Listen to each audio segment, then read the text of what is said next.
ఇప్పుడు మీరు వింటున్న కథ పేరు దివ్యౌషధం. ఒక దేశంలో ఒక రాజు రాణి ఉండేవారు. వారిద్దరూ మూఢులే. రాణి తొలిసారిగా గర్భవతి అయి ఒక ఆడ శిశువుని కన్నది. ఆ శిశువు కూనారిగా ఉండటమే కాక దానికి తలపై వెంట్రుకలు లేవు, నోట్లో పళ్ళు లేవు. చిచి, ఇదేం పిల్ల అన్నది రాణి అసహ్యించుకుంటూ. మనకు నాసిరకం పిల్ల పుట్టింది, ఈ సంగతి తెలిస్తే నలుగురిలో ఎంత అవమానం అన్నాడు రాజు. మంత్రులు రాజుతోనూ రాణితోనూ పుట్టినప్పుడు పిల్లలంతా ఇలాగే ఉంటారు అని చెప్పి చూశారు. మా కళ్ళనీళ్లు తుడవటానికి బొల్లి కబుర్లు చెప్పవద్దు, దేశంలో ఉన్న వైద్యులందర్నీ తక్షణం ఇక్కడికి పిలిపించండి అన్నాడు రాజు. వైద్యులందరూ రాజు దగ్గరికి వచ్చారు.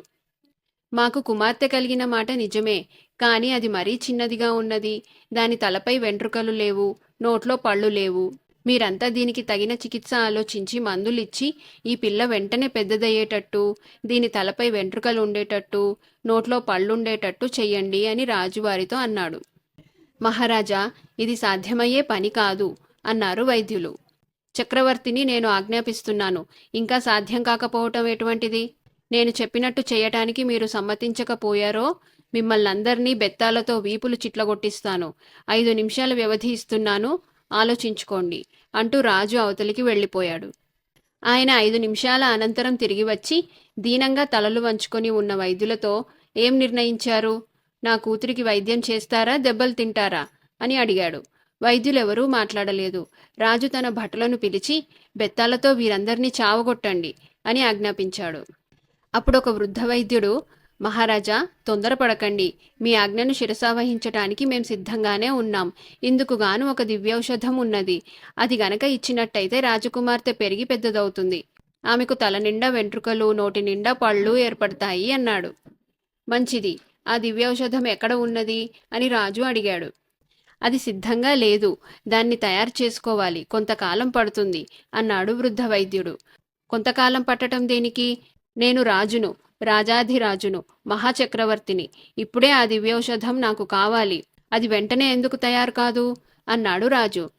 తమరన్నది నిజమే, కానీ ఆ దివ్యౌషధం తయారు చేయటానికి 465 రకాల మూలికలు కావాలి, 312 రకాల ధాతువులు తేవాలి అన్నాడు వైద్యుడు. రాజు గర్వంతో, తప్పకుండా అన్ని దినుసులు తెచ్చి దివ్యౌషధం తయారు చేయండి, కానీ దాన్ని వెంటనే తయారు చేయండి అన్నాడు. మహారాజా, అది అంత శీఘ్రం అయ్యే పని కాదు.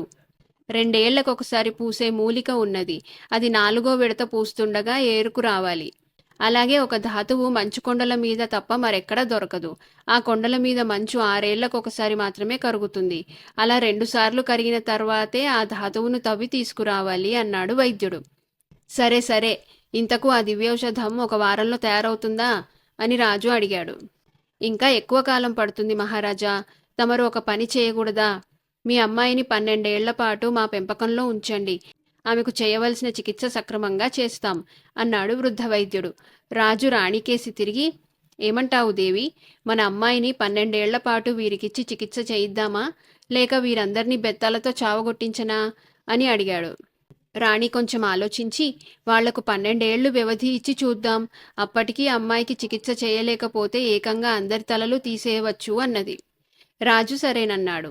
వైద్యులు రాజకుమార్తెను తమ వెంట తీసుకుపోయి ఆమెను శ్రద్ధగా పెంచటమే కాక చదువు చెప్పి ప్రపంచ జ్ఞానం కలిగించారు.